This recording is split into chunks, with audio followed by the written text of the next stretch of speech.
Accept my greet. I am Krishna Saxena from the Excellence Mastermind Coaching. आज हम लोग English की pedagogy पे एक टॉपिक मैंने उठाया है, जिसमें से चलिए स्टार्ट करेंगे। आपको समानता मालूम है कि अंग्रेजी के पैडागॉजी में वर्ग 3 में 30 क्वेश्चन पूछे जाएंगे, जिसमें से संभवतः 15 क्वेश्चन पैडागॉजी से ही होंगे। तो चलिए पैडागॉजी की स्टार्टिंग में मैं सेकंड टॉपिक यहाँ पर लेता हूँ। चलिए इसको रिवाइज कर लेते हैं, शायद आपके लिए यूजफुल होगा। तो देखिए, जैसे मैंने पहले आपको बताया था कि इंग्लिश की जब स्टार्टिंग हमारे देश में हुई, India behaves as a foreign language. तो जब उसकी स्टार्टिंग हमारे देश में हुई तो सबसे पहले ट्रांसलेशन कम ग्रामर मेथड का उपयोग किया गया था। अब ट्रांसलेशन कम ग्रामर मेथड आज भी एप्लीकेबल है। इट इज वेरी यूजफुल, क्योंकि ये दिमाग को एनालिसिस करने की एक कैपेसिटी देता है। तो देखिए, ट्रांसलेशन कम ग्रामर मेथड में मैंने यहाँ पर आपको फोकस किया है, जो चीजें एग्जाम में आ सकती हैं, पूछी जा सकती हैं। ये एक प्रकार का कन्वेंशनल मेथड है, जिसमें से ट्रांसलेशन सिखाया जाता है, वो भी ग्रामर का उपयोग करके। तो इसका सामान्य मतलब है कि you should be perfect in the grammatical issues and you should have a very great amount of the vocabulary inside your brain. तो देखिए, कन्वेंशनल मेथड्स में क्या होता है, इसमें पहले एक बुकों का यूज किया जाता था। तो इसमें बुक ही इनफ, केवल बुक ही पर्याप्त होती थी, यानी टीचर को कुछ एक्स्ट्रा अपने पास से एफर्ट नहीं लगाने पड़ते थे। क्यों? क्योंकि the reading material is given in the book and the exercise material is given in the book. तो सारी चीजें उसी के अंदर थी। और even the plus point is the vocabulary is also given there, कि आपको इन वोकैबुलरी का उपयोग करके the grammar rules are always there. तो ग्रामर रूल भी उसमें होते थे। तो केवल आपको या एक बच्चे को या एक छात्र को केवल आपको वहां पर दिए गए स्टेप्स को फॉलो करना होता था। तो धीरे धीरे ये प्रोसीजर क्या करता था, किसी को भी ट्रांसलेशंस में परफेक्ट कर देता था। तो इंग्लिश तरीके सीखने का ये कन्वेंशनल मेथड था। इसमें नॉलेज एस्पेक्ट्स जो थे वो लिमिटेड थे, यानी हमें किसी भी नई चीज को सीखने की कोई भी ऐसी इंक्वायरी इसमें डेवलप नहीं होती थी। अब देखिए, जैसा कि समझ लो, आपको मालूम है कि जब आप ABCD सीख जाएंगे तो क्या फिर से उसको पढ़ना चाहेंगे? तो नहीं पढ़ना चाहेंगे। तो आपके दिमाग में क्या आएगा, क्योंकि you have developed your brain, तो आपको लगेगा कि मैं ABCD सीख गया हूँ, अब AND ये सीखूं, वर्ड्स मैचिंग सीखूं। तो इसीलिए इसकी अगेंस्ट में जब डेवलपमेंट स्टार्ट हो गया तो new method came in the existence against the translation cum grammar method, जो कि इससे बेहतर था। क्योंकि आपको मालूम है, if you are getting perfect in any work, आप उस चीज को आसानी से करोगे और बेहतर ढंग से करने लगोगे। तो सेम कंडीशंस यहाँ पर हुई।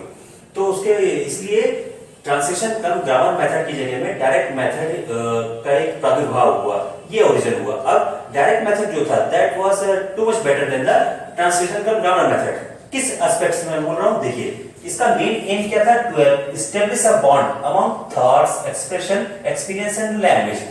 आप सभी जानते हैं कि language is a way of communication.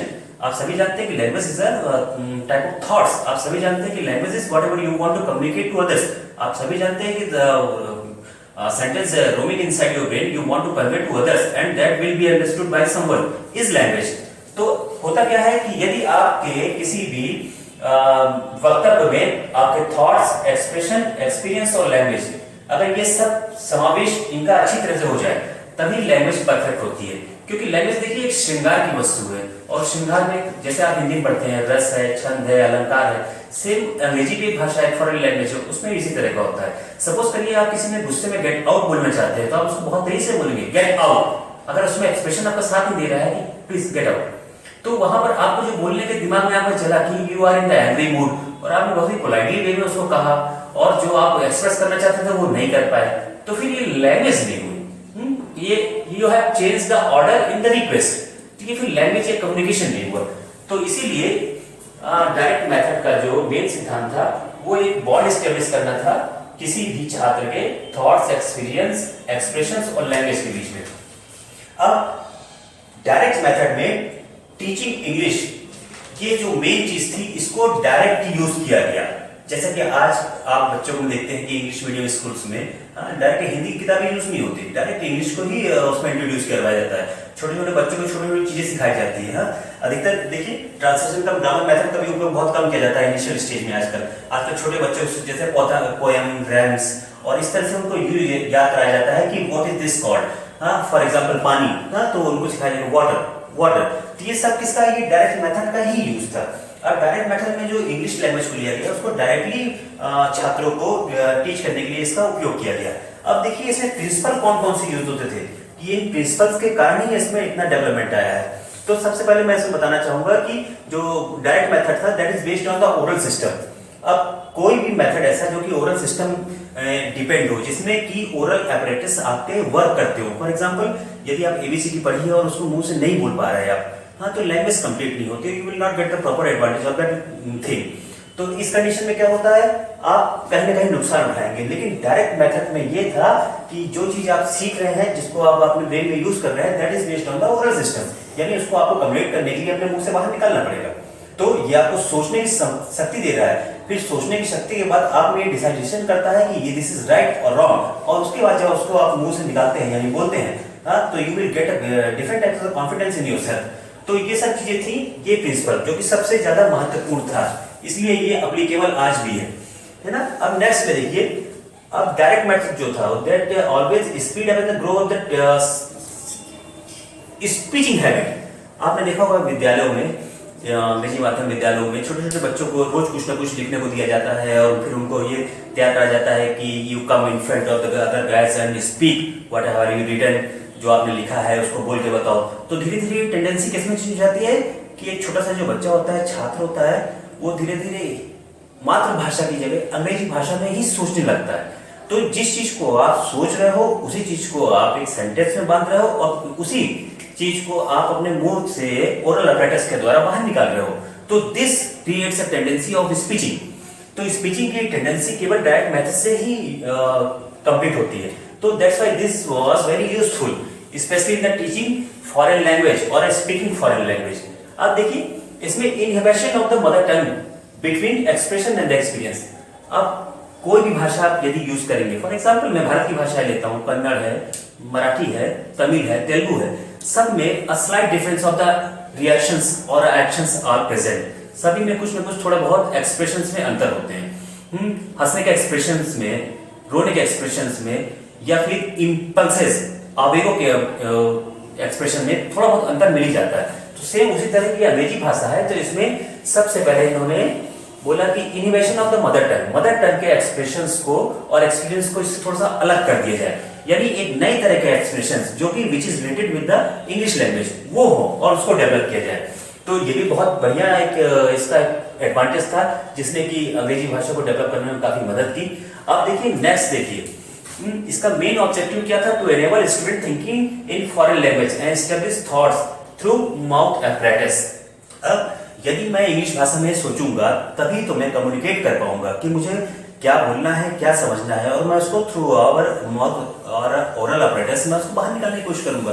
तो this develops a think activity of the speeching. अब स्पीचिंग में सारे के सारे जो हमारे चारों चरण हैं, चारों स्टेप्स हैं, वो सब इकट्ठे हो जाते हैं। कौन कौन से स्टेप्स आपने देखा, थॉट्स के, एक्सप्रेशन के, एक्सपीरियंस के और लैंग्वेज के। तो इसलिए direct method was applicable purely here. अब देखिए नेक्स्ट देखिए, इसमें सबसे महत्वपूर्ण चीज थी कि इसमें ट्रांसलेशन मेथड्स को बैनिश्ड कर दिया गया था। अब अक्सर देखते हैं कि छोटे बच्चों में, जैसे आप प्राइमरी लेवल पे स्कूलों में पढ़ाया जाता है, तो उनको बहुत ही सरल ग्रामर सिखाई जाती है, बहुत ज्यादा ही सरल, यानी इनिशियल स्टेज में। उसका बेसिक रीजन यही है कि you should not be now complete perfect in the grammatical portion. आपको बहुत ज्यादा अभी शुरुआत में ग्रामेटिकल पोर्शन में परफेक्ट नहीं होना है। Speeching is must. जब आप बोलने लगेंगे तो धीरे धीरे त्रुटियां तभी होंगी जब आप कोशिश करेंगे, और जब आप कोशिश करने लगेंगे तो उन त्रुटियों को आसानी से सुधारा जा सकता है। तो इसी मेथड का यहाँ पर एप्लीकेबल या अप्लाई किया गया था, और इसमें से ट्रांसलेशन मेथड्स को बैनिश्ड कर दिया गया था। ठीक है, इसलिए आपने देखा होगा मेमोरी बेस्ड ज्यादा चीजें आपको वर्तमान के शिक्षा पद्धति में आपको दिखाई देती है। अब देखिए इसके बेसिकली एडवांटेज क्या थे, दैट विल बी कंटिन्यू। तो पहले एडवांटेज इसका ये था कि does not focus on the grammar in the starting stage. Direct method जो था वो कभी भी शुरुआती अवस्था में ग्रामर पे फोकस नहीं करता कि आइदर ये choose this is noun, this is pronoun, केवल सिंपल भाषा में पर्सन, प्लेस और थिंग इज नेम, नाउन। इसी तरह से मतलब एकदम सिंपल प्लेटफॉर्म पे बच्चों को ट्रेन किया जाता है। तो उसके लिए उसमें उस स्थिति में इनिशियल स्टेज में this becomes very advantageous there. अब नाउ सेकंड देखिए, sentence is related as a unit. इस मेथड में सेंटेंस को एक यूनिट की तरह बिहेव किया जाता है। केवल सेंटेंस में to find out a reader is not a matter, sentence बनाना सीखना चाहिए। तो प्राइमरी अवस्था में आप ये देखते हैं कि बच्चों को बहुत सारे टॉपिक्स दिए जाते हैं, असाइनमेंट्स दिए जाते हैं उनको कि you write on this topics, you have to speak on this.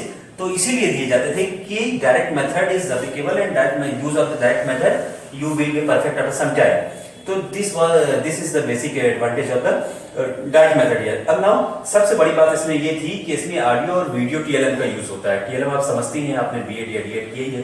हाँ, शिक्षा को प्रभावी बनाने के लिए आप विभिन्न प्रकार के वस्तु का उपयोग करते हैं, जैसे मानचित्र और कोई ग्राफ या फिर कोई चित्र, ये सब टीएलएम कहलाते हैं। तो इसमें ऑडियो और वीडियो टीएलएम का यूज करने का यानी कहीं ना कहीं ये साइंटिफिक पैटर्न को शो करता है।